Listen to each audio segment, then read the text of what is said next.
Hello, everyone. So we have a very special moment. These are challenging times. But I choose to look at the opportunity, not at the challenge, the opportunity. And today, we look through that lens to find hope through fear. The Global Black Economic Forum exists to identify opportunities and make them into realities. The Economic Forum exists bringing people together and realizing our true potentials. The Global Black Economic Forum exists because we're global black, whether we're in Dakar or Chicago. And we're an economic forum because we need to make sure that we're treated equally on all fronts.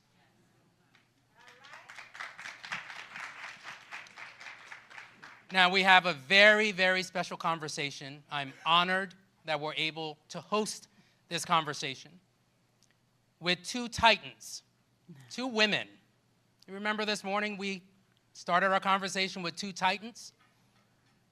Madam President Ellen Johnson Sirleaf and the U.S. Ambassador to the United Nations, Linda Thomas-Greenfield. And now, as we close our program today, and we get closer to our program, we're going to be joined by two women again, leaders. The first, Thasunda Brown Duckett.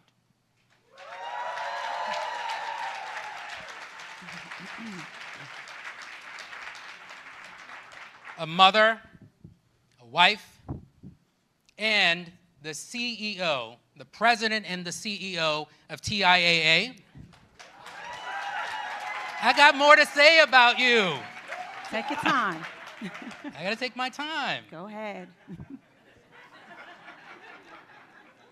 The first black woman to run TIAA, the first woman to run TIAA, and by the way, they manage more than $1 trillion.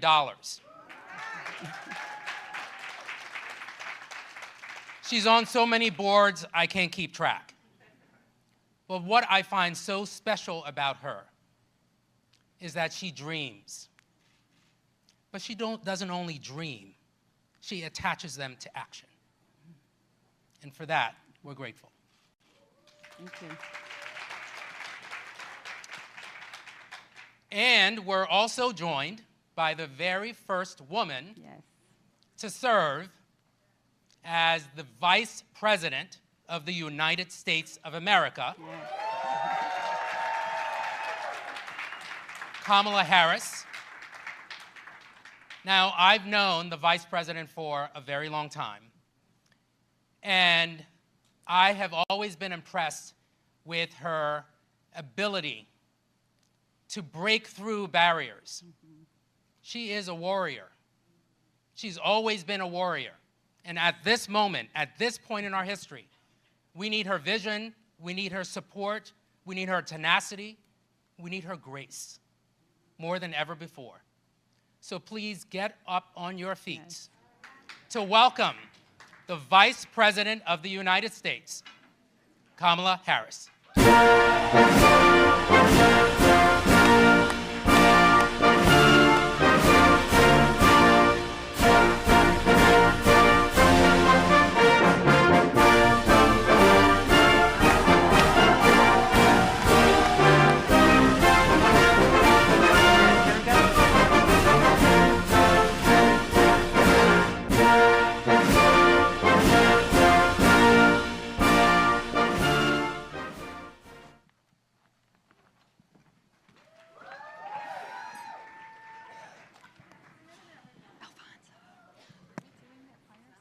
Are we on? There we go. Good afternoon, everyone.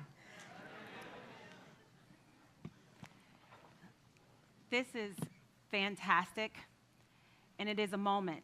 So before we start, I know there's something that you would like to say, so let me turn it over to you. Thasunda, I prepared to have a very long conversation with you about many other matters, Yes. and then the highest court in our land just made a decision today on affirmative action, and I feel compelled to speak about it. And I'm sure that I share the sentiment and the feeling of everyone in this room in terms of the deep disappointment. I encourage everyone, by the way, to read the dissenting opinion of Justice Ketanji Brown Jackson. I encourage you to read it because she is a beautiful writer who is compelled by logic and a knowledge of history and a clarity of thinking about where we have been in as a country and where we have the potential to go. And what she so rightly has articulated, as I take away from her writing and the way I feel about it, is the disappointment is because this is now a moment where the court has not fully understand the importance of equal opportunity for the people of our country. And it is in so very many ways a denial of opportunity. And it is a complete misnomer to suggest this is about colorblind, when in fact, it is about being blind to history, being blind to data, being blind to empirical evidence about disparities, being blind to the strength that diversity brings to classrooms, to boardrooms. That's right. So I did, Tashonda, I thank you for giving me this moment to just speak on that. And I think that there is no question we have so much work to do. And the president spoke so eloquently earlier today about this. Our administration will use all the tools in our power to continue to applaud policies that understand the importance and the significance and the strength of diversity in all of those places. And one of the points that the president also made is the point of encouraging our educational institutions to now be very purposeful in thinking about how they will prioritize the importance of diversity, including looking at students' backgrounds in terms of access to financial strength and benefits, where they went to high school, where they grew up. And also the president, I thought, was very clear about saying to corporate America that we would expect that this decision will not in any way cloud their judgment about the importance of diversity in the workplace. Absolutely. So thank you. Well, thank you. I shared with you this morning was emotional. Yeah. But what I do know is that talent is created equally. Opportunity is not. That's right. And so we will all do our part to make sure that every young talent know that they can achieve their full potential That's right. in this country. That's right. And we know we still have work to do, but joy comes in the morning. All right. Amen. Okay? Right. That's exactly right. And I do consider myself a joyful warrior. Yes, you do. She is a joyful warrior. Okay. So, speaking of talent, my father, Otis Brown, will always say to me, people see your glory, but they don't know your story. Vice President Harris, impact maker, always creating space for so many people. Can you take us back to your story? I know you've talked about how your parents met at Berkeley and were active in the civil rights movement. In fact, I think they took you along in a stroller, so I have a little vision here. Indeed. Okay, but how has your past, growing up, impacted the arc of now being the Vice President of the United States of America? In every way. I had the true privilege and blessing of being raised by a family, an extended family, and a community that was so abundant in its belief that we must nurture the children and give them a sense of how important they are. Mm-hmm. You know, I sometimes joke about it. You know, I was raised in a community and by parents in a community that they just told all of us we were special. That's right. That's right. We weren't particularly special, but we believed them That's when right. they told us that. That's right. Absolutely. And I grew up, yes, in the midst of this movement that was, you know, there are different regions of our country that had different levels of impact on the civil rights movement, but in Berkeley and Oakland, California, there was a very robust community that was fighting for civil rights. And so I grew up, my parents were marching and shouting for justice every day.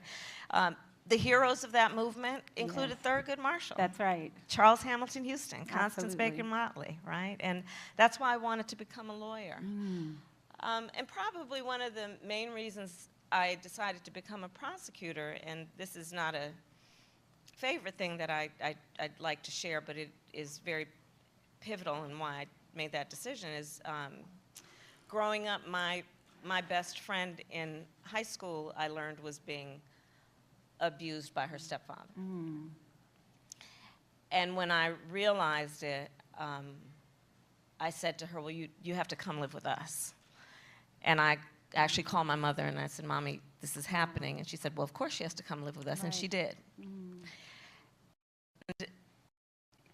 just the feeling of the need to make sure we protect. Right. And give people a sense of dignity and uplift them. And so a majority of my career as a prosecutor was spent focusing on crimes of violence against women and children. And, but the work that I've done has also been a function of this fight for justice, be it economic justice, which is a main area, one of the main areas of focus for this convening. The importance of giving people dignity, giving them opportunity is something that has always guided me. When I was Attorney General, I know we have some people here who are bankers, but when I was Attorney, I actually sued the big banks around the foreclosure crisis that was impacting California in a pretty substantial way. We had some of the highest rates of foreclosure, and I felt the very strong need to be able to protect these homeowners, so many of whom were black, who were people of color, who deserved to be treated fairly. So that's, in a nutshell, some of the things that formed who I was and who I am at an early age. You sure are special. And You so are is too. everyone here, Everybody right? here is We are special. You know, I know, you know, I'm raised with my parents, Otis and Rosie Brown, and they grew up in the segregated South. Yeah. But even with that backdrop, they told me to reach for the moon. That's right. Because even if I missed, I would be among the stars. Madam Vice President, you continue to reach for the moon. So thank you. Thank you, Tashana. Now, I want to shift because we are at the Black Forum. Our backdrop of this festival were 1 million people span the next couple of days. Injustice. Yeah. We also know the Black community is projected in 2024, $1.8 trillion of spending power. Yeah. Yet, the net worth over the last several years have gone down 14%. Yeah.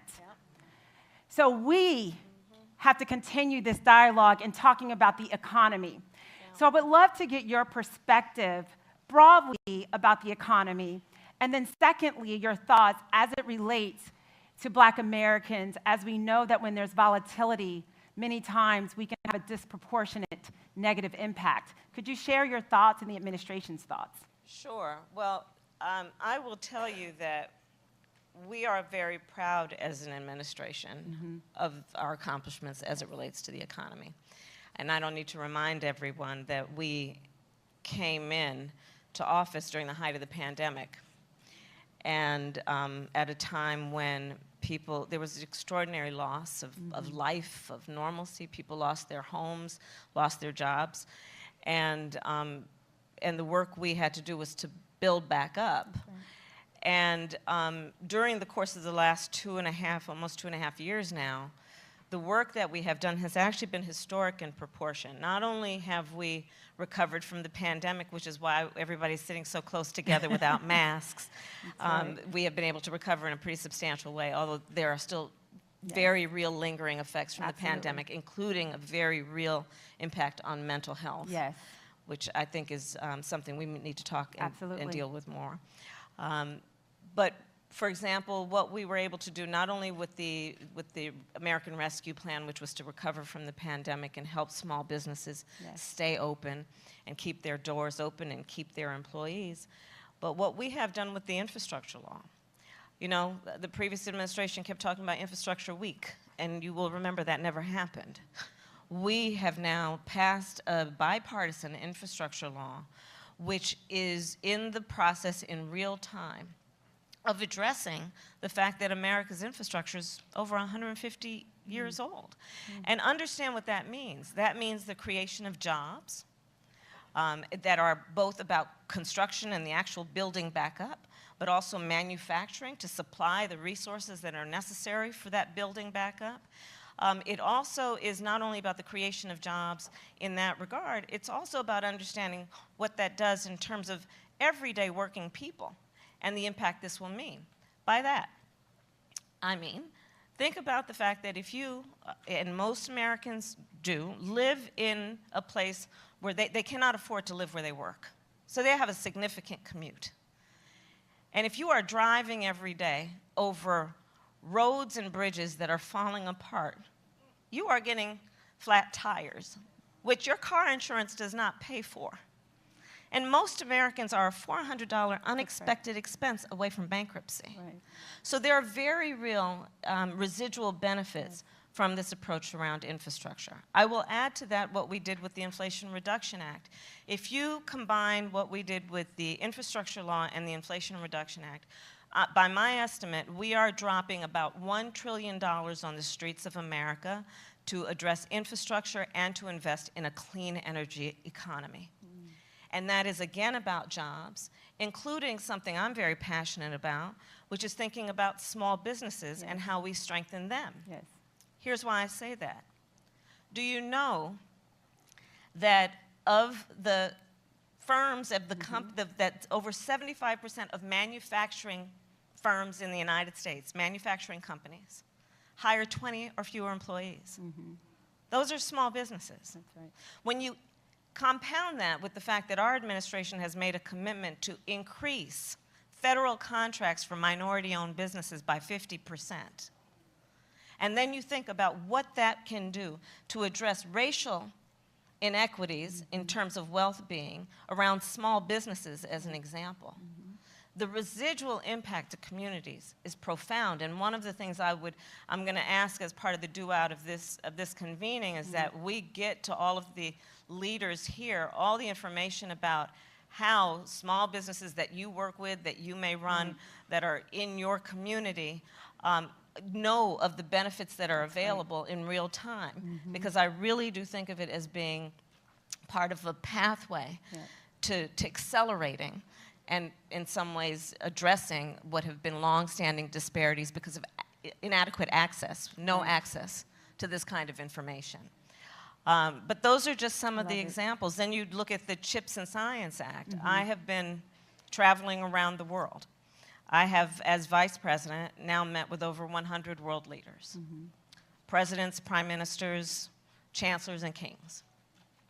And one of the big issues that I've been talking with them about, whether I'm in the Indo-Pacific or meeting with our European allies, is the importance of addressing the supply chain issues that became highlighted during the pandemic and what we need to do around U.S. manufacturing so that we are not caught in that vice again of relying on essential products from foreign countries where they may not be available to us, but also thinking about it in terms of an investment in U.S. manufacturing around things like semiconductor chips.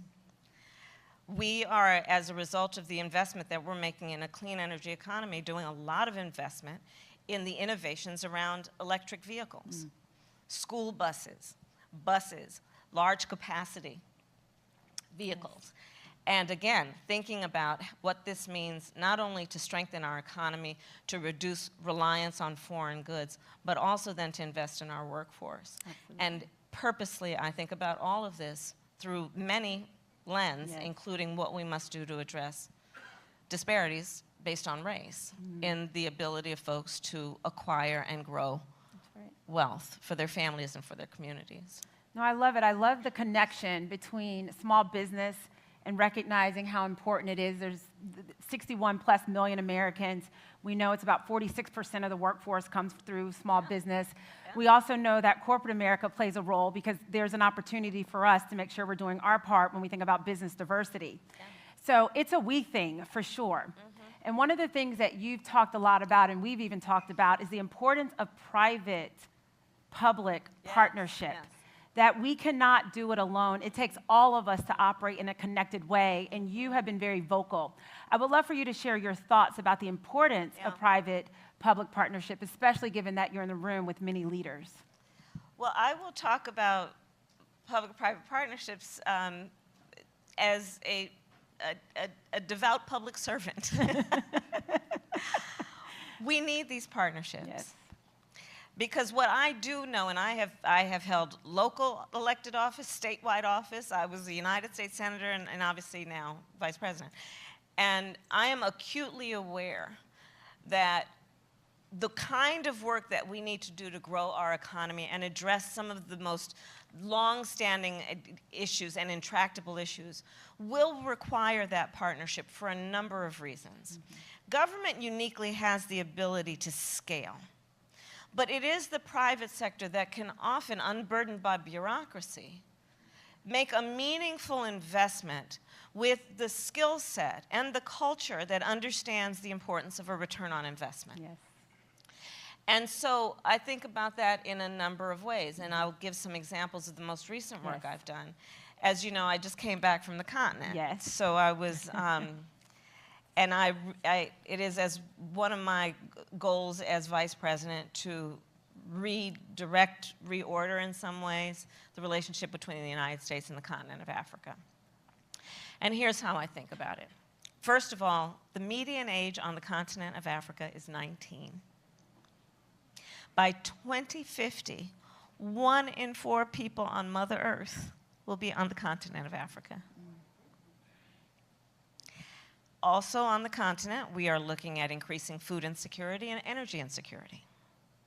So what these numbers objectively tell us is that we're looking at either great opportunity or potentially great risk. Well, I like going with the opportunity. Yes. Say less. And exactly. Exactly. Understanding also increasingly, it's so obvious these days, how interconnected and interdependent nations are. Yes. And so I purposely curated that trip.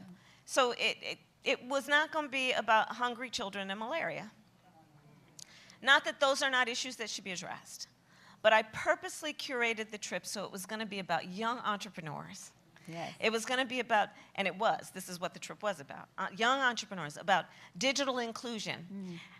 Understanding the importance of fintech and getting people into a structured banking system and what that does to empower individuals and therefore families and communities, in particular women, because when you lift up the economic status of women, you lift up the economic status of families and the whole community benefits. Yes, absolutely. And so we basically pulled together private partners. And I got on the phone and I did call folks. You know that. I do. You. and call folks and said, look, this is what I'm up to. Join us. Let's do this together. Thus far, we have raised $8 billion, focused primarily on the digital inclusion piece, understanding the connection between that and agri-tech, right? Yes. Understanding the connection between, I'm also the head of the Space Council. I am a space geek. That will be a subject for another day. But how satellite technology, right, but you have to have access to the tech, helps determine and can help a farmer, a small farmer, determine what crops to grow, to seed, because they will have an accurate sense of what the season will bring, right? So all of that, and that work focused on Africa was based on work I did when we first came in as an administration, when the president asked me to address the root causes of irregular migration from the northern part of Central America, in particular Honduras and El Salvador and Guatemala. So there, then going back now about a year and a half, I pulled together a public-private partnership focused on, in particular, the agricultural issue there. Right. And we raised $4.2 billion focused on those countries to do the work.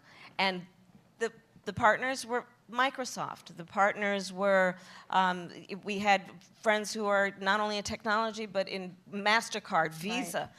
All of these folks coming together. And the beauty of a public-private Yes. partnership is I'm acutely aware of my ability and power to convene. Right.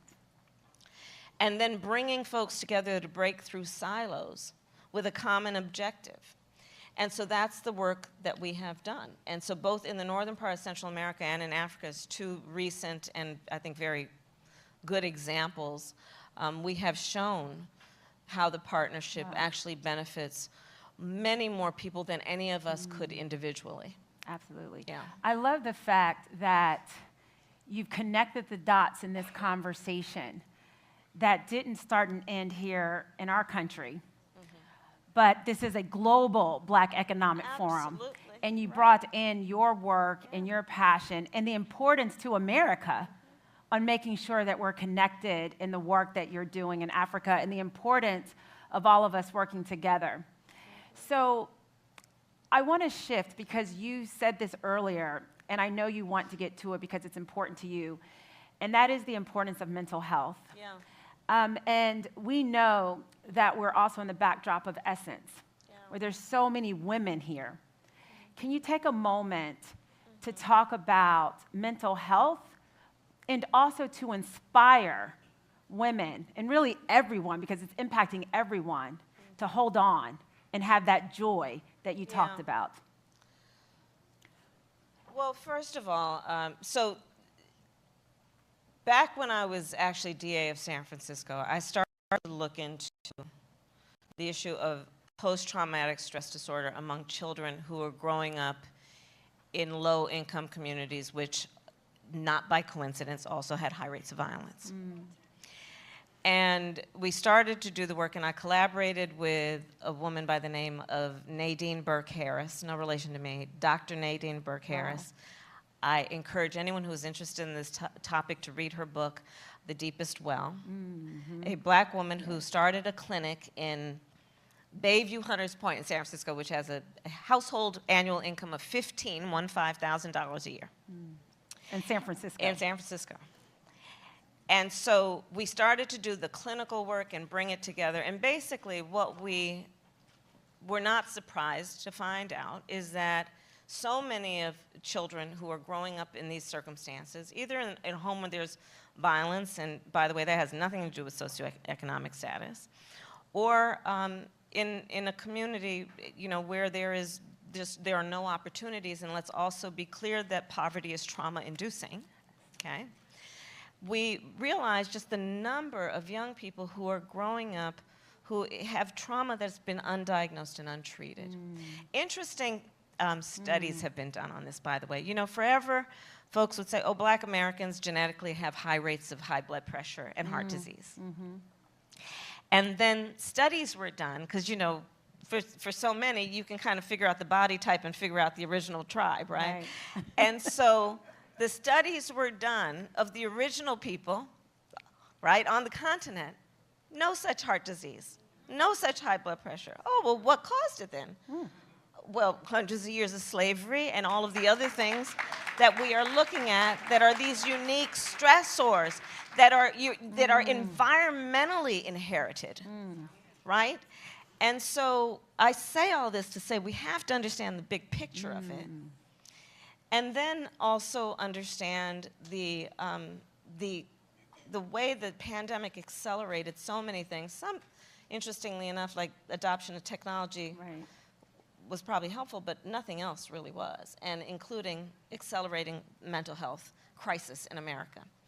And so I think the first thing that we have to do is agree that we should talk about it. The second point that I'll make is I've been convening also young men of color Yes. as entrepreneurs. Yes. I had a group who were so phenomenal, who were, I mean, they've got businesses that are dealing with space and with climate and all this.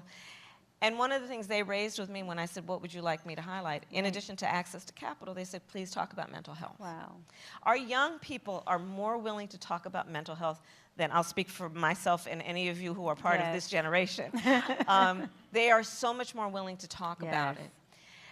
To their credit, and the issue then becomes, do we have the resources, and Yes. are we inviting the conversation and receiving it with the resources and the support that is needed? And I think we have more work to do in that regard. But you mentioned women, and I'd like to talk about a specific issue that is a subset of this, which is the issue of postpartum care. Yes. So I have been, for years, including when I was in the Senate, and my CBC sisters and I in particular were working on this, is dealing with the issue of black maternal mortality. In America, one of the wealthiest nations in the world, Yes. we have one of the highest rates of maternal mortality. Black women are 3 to 4 times more likely to die in connection with childbirth than other women. And by the way, statistically, we know that it is not necessarily a function of her educational level or Yes. her socioeconomic level. It literally has to do with the fact that when she walks in a hospital or a clinic or an emergency room, she is not taken as seriously. The other thing that compounds the issue is the unique stressors Right. that are all of the myriad of stressors that we know that black women in America face. And so one of the issues that I have been addressing then as a subset of my focus on maternal mortality has been the need to get postpartum care for women. And so I did a call to action in December of 21, and at the time only 3 states in our country expanded Medicaid coverage to expand postpartum care from 2 months to 12 months. I did a call to action and basically put a lot of pressure on this and said, all states need to extend postpartum care up to 12 months. And so far we have 35. So it is working. That's great. That's great. So it is working. That's great. Because again, for new mothers and for many who may have other children, that we have to treat the whole person. Yes. And understand also that when we talk about health care, the body doesn't just start from the neck down. We also have to address health care from the neck up. But we, also, as black people in America need to deal with the fact that there are still stigmas associated Yes. with this. And so all of us as opinion leaders and having the resources that we do, I think it is very worthwhile in the energy that we expend in service to community and others to really highlight the importance of addressing this and understanding it's a strength to ask for help Yes. and not a weakness. Absolutely. It's a strength. Yeah. Absolutely. Now, one last question. You said joy earlier. You are a joy warrior. Caroline, CEO of Essence, has this space called Chief to Chief. And recognizing that as women, we are all chiefs. We're the CEOs of our home. We may be the CEO in the boardroom. We may be the CEO in our own domain, but we are all CEOs. Joy, optimism. We cannot get tired. We have a lot of work to do. Talk about your joy and leave us with some hope and some optimism because we are still here and we still have good trouble ahead of us. Well, give me a minute. Give her a minute. Joy. Joy. That in spite of the fact that a 6-3 court just undid affirmative action, that there is probably one of the most brilliant dissents that any justice of the United States Supreme Court has ever written, and her name is Justice Ketanji Brown Jackson. Joy. Joy. Joy. Joy that I look at our young leaders And I will say, as a proud HBCU graduate and a We knew that was going to get in. Somehow, she was going to work that in. Go ahead. Go ahead, Joy. and joyful. Joyful. I look at our young leaders, and I hope everyone here, in addition to the children that we have and in our family, find time to just convene our young leaders. Yes. I'm telling you, they're so smart. Yes. And this generation of young leaders, they are bold. They're not having it. They are saying, whether it be on the issue of the climate crisis or just knowing how adept they are to understand technology in a way that some of us feel really small when we're around them. That's right. They're so good. And, you know, we were talking backstage, and let's remember when we look at our young leaders that John Lewis was in his 20s. Yes. Diane Nash was in her 20s. Let me tell you, I'll tell you another example of my point about the young leaders. The two Justins in Tennessee.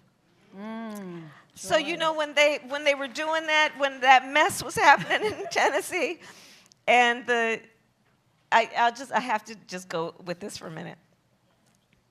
There were three of them, the two Justins and Gloria. There were the Tennessee three.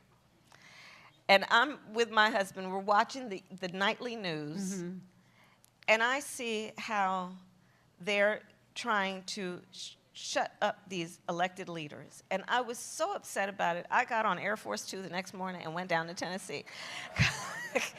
Because here's the thing. These two young men in their 20s were there, they're elected in the chamber. They're during session, doing the session in a chamber that was designed, you know, I'm sure there are architects here. It was designed for debate. That's how these buildings and these rooms are designed, for debate. And they wanted to debate the importance of addressing gun violence in America and how it is killing young black people every day. And the leaders of that legislature turned off their microphones. They are elected leaders in the chamber that was designed for debate, during session, to debate one of the biggest issues impacting our country, and they turned off their microphones. And here's why I love them, and I was really prompted to just go down there and tell them that. They were like, okay, you turn off my microphone. Anybody got a bullhorn? And they organized young people. Oh, they were not giving up. They were not. They're not. So these are some of the things that gives me joy. What gives me joy? This convening. Yes. The fact that everyone is together under one roof. Yes. Reminding ourselves and each other that we're all in this together. Nobody's alone. Right. Even though every day, each of us, or every other day, walks into a room where we may be the only one who looks like us. Yes. Or has had our life experience. But yet we know that when we walk in those rooms, we're walking in with everyone. And with the responsibility then to be the voice that carries the voice of so many who are not in that room, and so many who have probably often never been in that room. Absolutely. And that gives me joy. I love it. I am joyful about the challenges because I know we can meet them. Yes. And I know we love our country. Absolutely. And that we are prepared to fight for its ideals, understanding we've not yet achieved them, but that the strength of our nation has been a commitment to the expansion of rights and freedoms. And I'm going to paraphrase Coretta Scott King because I do all the time, and I just feel it's so apt. Absolutely. And she famously said, the fight for civil rights, the fight for equality, the fight for freedom, the fight for justice, the fight for civil rights must be fought and won with each generation. And I think she had 2 points there. The one is that it's the nature of these fights, that whatever gains we make, they will not be permanent. It's the nature of it. So if you understand it's the nature of it, the second point then, as an admonition, then do not despair. Do not tire. do not throw up our hands when it's time to roll up our sleeves. And so that's part of it too. Let's not be tired. Let's not be overwhelmed. We know that we're fighting for something. That's right. Not against something, but for something. Absolutely. And we are strong. And we are strong. And we are on the right side of history. That's right. So I have to wrap this whole frame. We've talked about global economics. We've talked about small business. We've talked about the power of public-private partnership. We've talked about mental health. We've talked about the historic moment that will not tire us. We've talked about joy. So I will say, as the president and CEO of TIAA, having the privilege to be only one of 3 Black women to ever lead a Fortune 500, I will say joy is sitting next to the Vice President of the United States, Joy. Joy is convening at the Global Black Economic Forum. Joy is understanding that we stand on the shoulders of giants, and when we widen the lens, even though today was hard, we cannot get tired because it was their resilience. It was the strength of our parents. It was the strength of the unsung heroes that created space for this history to exist. So the future will always be brighter because we refuse to tire. And the future will always be brighter because we are the ones raising the youth of today and of tomorrow. So, Essence Festival, Global Black Economic Forum, here with leaders, with the Vice President of the United States, Madam Kamala Harris. Thank you so very much.